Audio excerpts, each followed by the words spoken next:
My stepmother Helena threw boiling water on my hands the day before my wedding to a blind beggar. "You won't need perfect hands where you're going," she laughed while I screamed in pain. But when my helpless husband caught the cup before it hit the floor the next day without even flinching, I realized this man could see everything, including my stepmother's darkest secrets. What I'm about to tell you will make your blood boil and then warm your heart. My story has betrayal, revenge, and a twist nobody saw coming, including me. Before we start, subscribe and hit the bell icon because you need to see how a blind beggar became my stepmother's worst nightmare. Now let me take you to the night my father died, and how everything I knew turned into a living hell. I'll never forget the sound of the teacup shattering on the floor. It was a Tuesday evening and my father had just finished dinner. Helena, my stepmother, had made him his favorite chamomile tea. She always made his evening tea. Always. I was in the kitchen washing dishes when I heard the crash, then a heavy thud that made the chandelier shake. By the time I ran to the living room, my father was on the floor, convulsing. His lips were turning blue and foam gathered at the corners of his mouth. Helena stood over him, her face a perfect mask of shock. "Call an ambulance," she screamed, but her hands didn't reach for her phone. They stayed perfectly still at her sides. I grabbed my phone with shaking hands and dialed. My father's eyes found mine in those final moments. He tried to say something, his mouth forming words, but nothing came out except a horrible gurgling sound. Then his eyes went blank. Just like that, the only person who loved me in this world was gone. The doctor ruled it a heart attack. Quick, unexpected, tragic. But I couldn't stop thinking about those blue lips, the way Helena had stood so still, the fact that she'd refused to let me see his body one last time before the cremation. "It's too traumatic for you, dear," she'd said, her hand on my shoulder feeling like a spider's leg. The funeral happened within 3 days. Everything rushed, everything controlled by Helena. When the lawyer read the will, I felt my world collapse. Everything, the house, the jewelry business my father had built from nothing, the bank accounts, all of it went to Helena. "As your father wished," the lawyer said, not meeting my eyes. But I remembered what my father had told me just a month before he died. He'd held my hand and said, "The business will be yours, Scarlett. I'm changing the will next week. You're the only one I trust." Next week never came. Within days, Helena showed her true face. She fired every servant who had known my real mother, who had watched me grow up. Mrs. Chen, who had braided my hair every morning for 15 years, was thrown out with just an hour's notice. Then, Helena moved her lover, Gregory, into the house. A greasy, sneering man who looked at me like I was a piece of meat. He took my father's study, sat in my father's chair, and smoked cigars that made the whole house stink. My stepsister Vanessa got my bedroom. She threw all my things into trash bags and dumped them in the basement. That's where I was told to sleep now. The basement. It was cold, damp, and smelled like mold. There was a thin mattress on the concrete floor and one scratchy blanket. The first night I cried until I had no tears left. The second night I just stared at the ceiling, listening to rats scurrying in the walls. Helena turned me into a servant in my own home. I woke up at 5 every morning to make breakfast. I cleaned every room, did everyone's laundry, cooked all the meals. When Helena hosted her society parties, I served drinks while her friends whispered and stared at me with pity or contempt. If I worked too slowly, Helena would slap me. If I talked back, she wouldn't let me eat. Vanessa loved to pour her juice on my head during breakfast just to watch me clean it up. They treated me like I was less than human. One night, I found my mother's locket. It was the only thing I had left from her. A silver heart-shaped locket with a tiny photo of her inside. I'd hidden it in an air vent in my old bedroom months ago, knowing Helena would try to take it. But when I snuck upstairs to retrieve it, I saw Vanessa wearing it at one of Helena's parties, my mother's locket, around her spoiled, cruel neck. I walked up to her, trying to be calm. "Vanessa, that's mine. Please give it back." She looked at me like I was a cockroach. "Finders keepers?" she laughed, and her friends laughed with her. I reached for it, my hand trembling. That's when Helena appeared. The belt hit my back so hard I fell to my knees. then again, and again. Helena beat me in front of 30 people, lawyers, businessmen, society wives, and not one of them said a word. They just watched, uncomfortable but silent. Because Helena was powerful now, she controlled millions. Nobody wanted to be on her bad side. Vanessa filmed the whole thing on her phone, posting it online with the caption, "Our charity case forgets her place." I spent that night in the basement with cracked ribs and bruises covering my back, crying into my thin pillow. 2 weeks later, I woke up to Helena and Vanessa standing over my mattress. It was 3 a.m. "Get up," Helena said. She was holding a trash bag full of my mother's photos, pictures I'd managed to hide. Before I could move, she pulled out a lighter and set them on fire right there in the basement. I watched my mother's face curl and blacken. "No!" I screamed, reaching for them, but Gregory grabbed me from behind, holding me back. "Here's what's going to happen," Helena said, her voice cold and businesslike. "You're going to get married. I've found you a husband, a nice blind beggar I met in the slum district. You'll marry him tomorrow, and then you'll leave this house forever." I couldn't breathe. "You can't force me to marry someone," I whispered. Helena smiled, pulling out a velvet pouch. She poured expensive jewelry onto the floor, pieces from my father's store. "I planted these in your basement room, all reported stolen. I have a police report ready to file. You can marry who I choose, or you can go to prison for theft. Your choice." I looked at Vanessa, hoping for some shred of humanity. She just smiled and took a selfie with the burning photos in the background. "Prison or wedding?" Helena asked. "You have 1 hour to decide." They brought him to me in the garden. His name was Ethan. He wore clothes that looked like they'd been pulled from a dumpster, and his eyes were clouded with a milky film. He carried a white cane and moved hesitantly, but when he sat down next to me on the bench, something felt off. His posture was too straight, too confident. His hands were clean, his nails trimmed, and when he spoke, his voice was educated, refined. "I'm sorry you're in this situation," he said quietly. "Your stepmother paid me $5,000 to marry you. I needed the money. I'm sorry." I should have been angry, but I was just tired. Tired of fighting, tired of pain. "It's not your fault," I said. "She's a monster." We sat in silence for a moment. Then I noticed something strange. His teeth were perfect, straight, white, expensive dental work. How does a homeless beggar afford that? The wedding was the next day at the courthouse. Helena invited 50 of her society friends to witness what she called the charity case's downfall.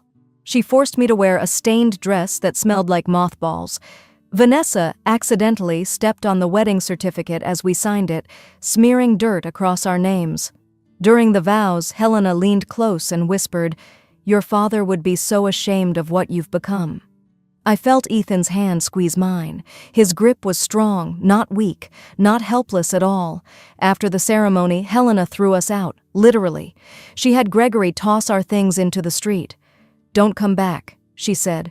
"The house is being sold. You're nothing now." She handed me $50. "Your inheritance. Make it last." I saw Gregory whisper something to Helena, something that made her nod with a cruel smile. Then I noticed Ethan's face. He didn't look scared. He looked almost amused. Ethan led me through the city streets, his cane tapping confidently. Too confidently. We ended up at a small house in a quiet neighborhood. "A charity organization helps me," he explained. But inside, nothing made sense. The furniture was simple, but it was high quality. The kitchen had an expensive coffee maker, organic foods. The bathroom had designer soaps and lotions. I looked at Ethan, really looked at him. "How does a homeless man afford all this?" He smiled, still wearing his dark glasses. "I'm very lucky, I suppose." That night I couldn't sleep. I heard Ethan talking on the phone in the next room. His voice was different, authoritative, commanding. "Yes, proceed with the acquisition. Buy the company through the Shell Corporation. I don't want anyone knowing it's me yet." I pressed my ear to the wall. What kind of blind beggar talks about acquiring companies? Over the next few days, I started testing him. I'd leave things in his path, a book, a shoe, and he'd step over them perfectly without his cane even touching them. Once I knocked a glass off the counter. Ethan's hand shot out and caught it midair, then he froze, realizing his mistake. "Good reflexes," I said carefully. "Thank you," he replied, but I saw sweat on his forehead. A luxury car started parking outside our house each evening. The driver wore an expensive suit and would bow slightly when Ethan came out. They'd talk in low voices, and I'd watch from the window. I checked Ethan's medicine cabinet and found eye drops labeled for severe glaucoma and blindness. I Googled the medication. It didn't exist. The label was fake. The final test came on day 5. I left my wallet balanced on the edge of the coffee table while Ethan was reading a Braille book. I watched from the doorway as he walked past, reached out, and nudged the wallet back to safety, all without his cane detecting it first. He could see. He could see perfectly. Meanwhile, Helena was having problems. She couldn't sell the house because my marriage certificate created a legal complication. Scarlett's name was still on some documents. Her lawyer told her she needed my signature or an annulment, so she showed up at our door, fury in her eyes. "How much money are you hiding?" she demanded, looking around at the nice house. "I know you stole from me." Ethan, still playing his role, stood up slowly. "I don't know what you mean, ma'am. We have nothing." Helena stepped closer, her face twisted with rage. "I will destroy both of you. You'll regret the day you were born." After she left, I saw Ethan smile. It wasn't a kind smile. It was cold, calculated, dangerous. That night I confronted him. "You can see. I know you can. Who are you, really?" Ethan was quiet for a long moment. Then he removed his dark glasses. His eyes were clear, sharp, intelligent. They looked at me with an intensity that made my breath catch. "You're right," he said. "I'm not blind, and I'm not a beggar." He pulled out a folder from a locked drawer. Inside were photos. Helena with a small vial. Helena at my father's desk late at night. Helena meeting with a forger. "Your father was murdered," Ethan said quietly. "Poisoned. And Helena forged his will." I felt like the ground had disappeared beneath me. No, that's not possible. But even as I said it, I remembered the blue lips, the rushed funeral, Helena's strange calmness. "Why would you know this?" I asked. "Who are you?" Ethan sat down, his expression serious. "Give me 3 more days. Help me finish what I started and Helena will pay for everything, but she can't know I'm not blind yet. Can you trust me?" I wanted to run. I wanted to scream, but I looked at those photos and I thought about my father's last moments. 3 days, I whispered. "Then you tell me everything." Ethan called Helena the next morning. "Please," he said, his voice shaking perfectly. "Scarlett is very sick. We need money for medicine. Can you help us?" I heard Helena laugh on the other end. "Come to the house this afternoon. I'll help you." But I could hear the lie in her voice. This was a trap. When we arrived, the house was full of people. Helena's society friends, lawyers, business associates, and Gregory, standing in the corner with a bulge under his jacket that looked suspiciously like a weapon. Vanessa was there too, her phone out and recording. Helena sat in my father's chair like a queen on a throne. "I'm feeling generous today," she announced. "Sign these papers, Scarlett, and I'll give you $10,000 to disappear forever." I looked at the papers. They would sign away every right I had to my father's estate, his business, even his name. "No," I said. Helena's smile disappeared. "No?" She nodded to Gregory. He moved fast, grabbing my arm and twisting it behind my back. Pain shot through my shoulder. "Sign it," Helena hissed. When I refused again, she slapped me, then again, and again. The room was silent, except for the sound of skin hitting skin. Vanessa's phone captured everything, and I could see her grinning. "Stop!" Ethan's voice cut through the room.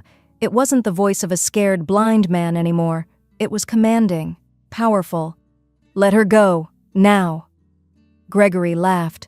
"What are you going to do, blind man?"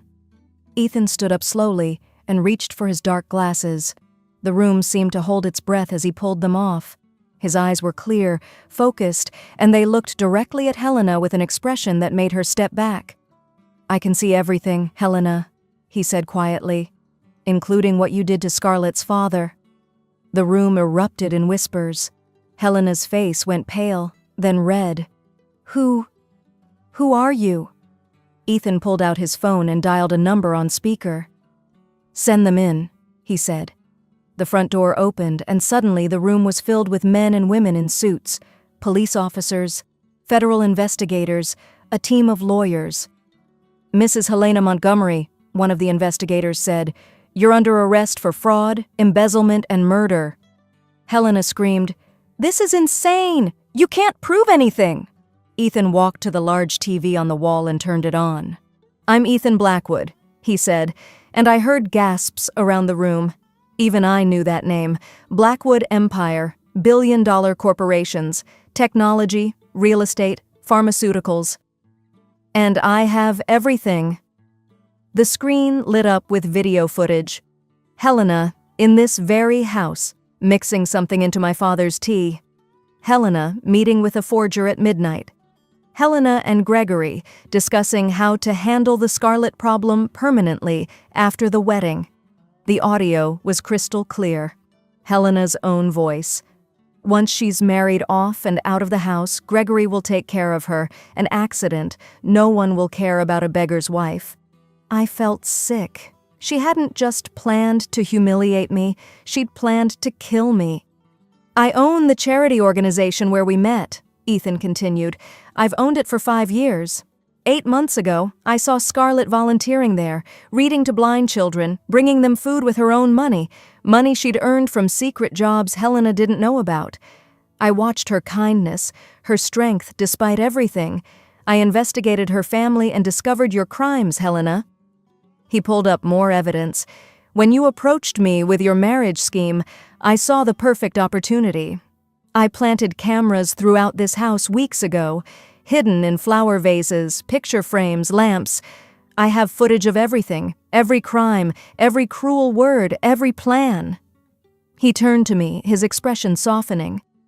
"I'm sorry I deceived you, Scarlett, but I needed to make sure you were safe and that Helena would expose herself completely."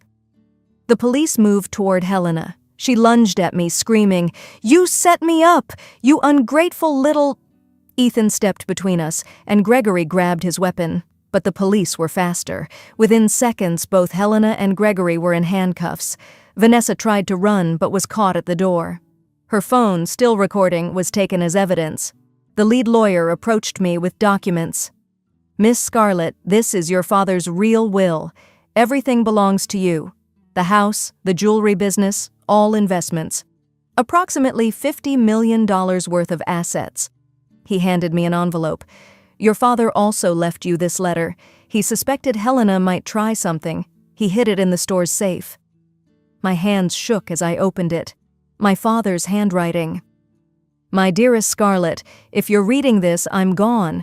I knew Helena was dangerous, but I thought I could protect you by staying alive. I was wrong. The truth is hidden in the jewels. Look in the blue diamond collection, piece number 7. I love you always. Trust yourself." I started crying, really crying, for the first time since he died. Helena was dragged away, screaming threats and curses.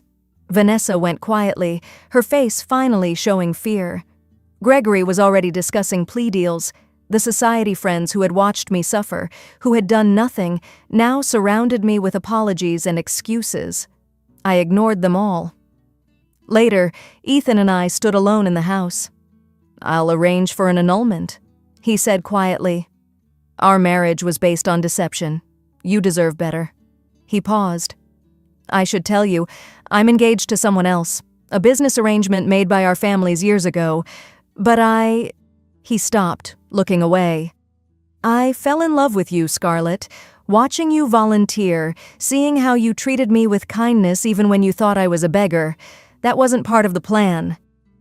I felt anger and confusion swirling inside me. "You used me. Even if it was to catch Helena, you still used me as part of your investigation." He nodded. "I did. And I'm sorry. I saved you, But I also manipulated you. I understand if you hate me." I looked at this man, this billionaire who had pretended to be blind, who had married me to trap a murderer, who claimed to love me. "I need time," I said. "I need to figure out who I am without Helena's shadow over me. Alone." He looked hurt but nodded. "I understand." I walked out of that house and didn't look back.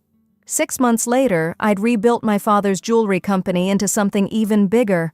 I found the Blue Diamond Collection, piece number 7, just like Father's letter said. Inside the setting was a microchip with evidence of all Helena's financial crimes. Father had been gathering proof before he died. With that evidence and the insurance money from Father's death, I launched a new line of ethical jewelry. Forbes magazine did a feature on me, From Abuse Victim to Empire Builder, Scarlett Montgomery's Incredible Rise. I was at a charity gala for abuse survivors, an event I'd organized when I saw him. Ethan, standing across the room, watching me. He walked over slowly. "You look happy," he said. "I am," I replied honestly. "I broke my engagement," he said quietly. "I couldn't marry someone I didn't love, and I've been funding your company's expansion, anonymously, through shell corporations." I smiled. "I know. I have very good investigators now, too." He looked surprised, then laughed. "Can we start over?" he asked. "Honestly this time? No lies, no games?" I looked at him for a long moment. "You'll have to earn it. No more deception. Ever." He nodded seriously. "I have the rest of my life to try. If you'll let me." I didn't answer right away. I made him wait, made him wonder. Because I'd learned something important over these 6 months.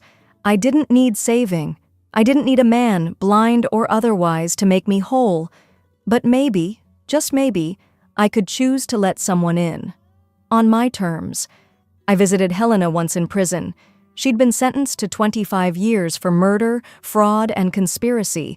Vanessa was doing community service and had been completely canceled on social media. Gregory had been deported. Helena looked old now, broken. "You won," she said bitterly.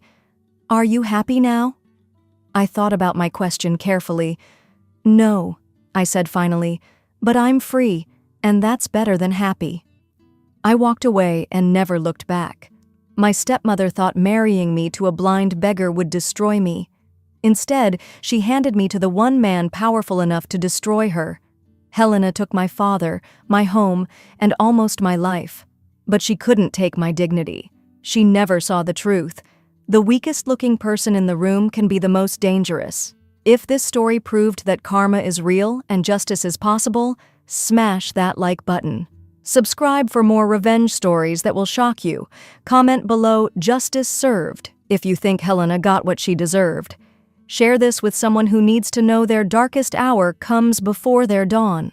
I'm Scarlett Blackwood now, and I'll see you in the next story, where the underdog always wins.